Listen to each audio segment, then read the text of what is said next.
ಕಂಬಳಿ ಹೊಚ್ಚಿದ್ರು, ಕಂಬಳಿ ಹೊಚ್ಚಿ ಸನ್ಮಾನ.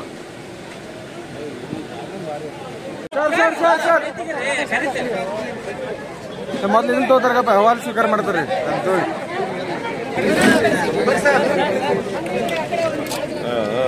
ಸರ್, ಈಗ ಪರಪ್ಪನ ಅಗ್ರಹಾರದಲ್ಲಿ ಕೈದಿಗಳಿಗೆ ರಾಜಾತಿಥ್ಯ ಕೊಡುವಂತದ್ದು ವಿಡಿಯೋಗಳು ವೈರಲ್ ಆಗಿದೆ. ಇವತ್ತು ಮತ್ತೊಂದು ವಿಡಿಯೋ ವೈರಲ್ ಆಗಿದೆ. ಅವರು ಯಾರನ್ನಲ್ಲಿ ಈಜಿ ಹಾಕಿದ್ವಲ್ಲ, ಅವರು ರಜಾ ಹೋಗಿದ್ರು. ಅದಕ್ಕೆ ನಾಳೆ ಮೀಟಿಂಗ್ ಕರೆದಿದ್ದೀವಿ, ಹೋಮ್ ಮಿನಿಸ್ಟರ್ ಮೀಟಿಂಗ್ ಕರೆದಿದ್ದಾರೆ.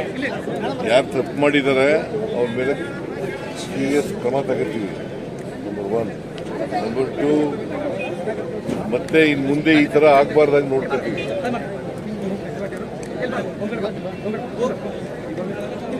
ಸರ್, RSS ಬಗ್ಗೆ ನೋಂದಣಿ ವಿಚಾರವಾಗಿ ಮಾತಾಡ್ತಿರಲ್ಲ, ಅದು ಬ್ರಿಟಿಷರ ಕಾಲದಲ್ಲೇ RSS ಇತ್ತು, ಅವಾಗ ನೋಂದಣಿ ಮಾಡ್ಕೊಬೇಕಾಯ್ತ ಅಂತ ಮೋಹನ್ ಭಾಗವತ್ ಹೇಳ್ತಾರೆ ಸರ್.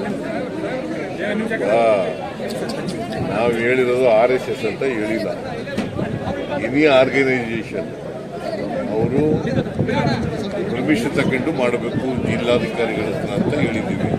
ಅದನ್ನು ಬಿಟ್ಟರೆ RSS ಅಂತ ಸ್ಪೆಸಿಫಿಕ್ ಆಗಿ ಹೇಳಿಲ್ಲ. ಅವರು ಭಾವಿಸ್ಕೊಂಡಿದ್ದಾರೆ RSS ಅಂತ. ಎನಿ ಆರ್ಗನೈಸೇಷನ್ ಅಂದ್ರೇನು? ಎಲ್ಲ ಸದಸ್ಯ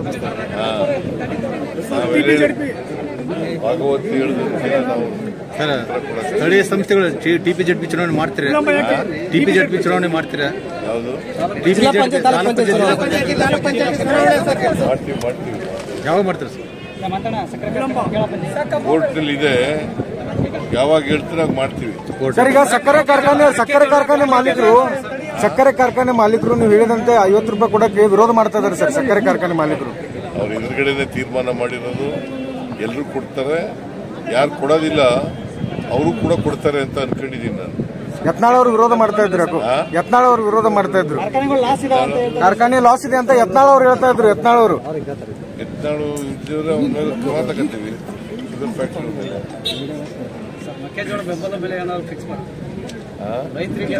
ಬೆಂಬಲ ಬೆಲೆ ನಿಗದಿ ಮಾಡೋರು ಯಾರು? ಕೇಂದ್ರ ಸರ್ಕಾರ ಅಲ್ವಾ? ಮತ್ತೆ ಪರಿಹಾರ ಕೇಳಿದ್ರೆ ಅತಿವೃಷ್ಟಿ ಆಗಿದೆ, ಹೆಚ್ಚಾಗಿ ಮಳೆ ಆಗಿ ಅದಕ್ಕೆ ಪರಿಹಾರ ಕೊಡ್ತೀವಿ. ಈಗ ಇಲ್ಲಿ ಹಾನಿಯಾಗಿದೆ, ಸುಮಾರು 11 ಲಕ್ಷ ಹೆಕ್ಟೇರ್ ಪ್ರದೇಶದಲ್ಲಿ ಹಾನಿಯಾಗಿದೆ. ಅವ್ರಿಗೆಲ್ಲ ಪರಿಹಾರ ಕೊಡ್ತೀವಿ. ಸರ್, ಈಗ ವಾಲ್ಮೀಕಿ ಸಮುದಾಯಕ್ಕೆ ಸಚಿವ ಸ್ಥಾನ ಕೊಡಬೇಕನ್ನೋ ಬೇಡಿಕೆ ಇದೆ. ವಾಲ್ಮೀಕಿ ಸಮುದಾಯಕ್ಕೆ ಸಚಿವ ಸ್ಥಾನ ಕೊಡಬೇಕು, ಸಂಪುಟ ಪುನರಚನೆ ಆದ್ರೆ ಅಂತ. ಸಂಪುಟ ವಿಸ್ತರಣೆ ಯಾವಾಗ ಸರ್? ಸರ್,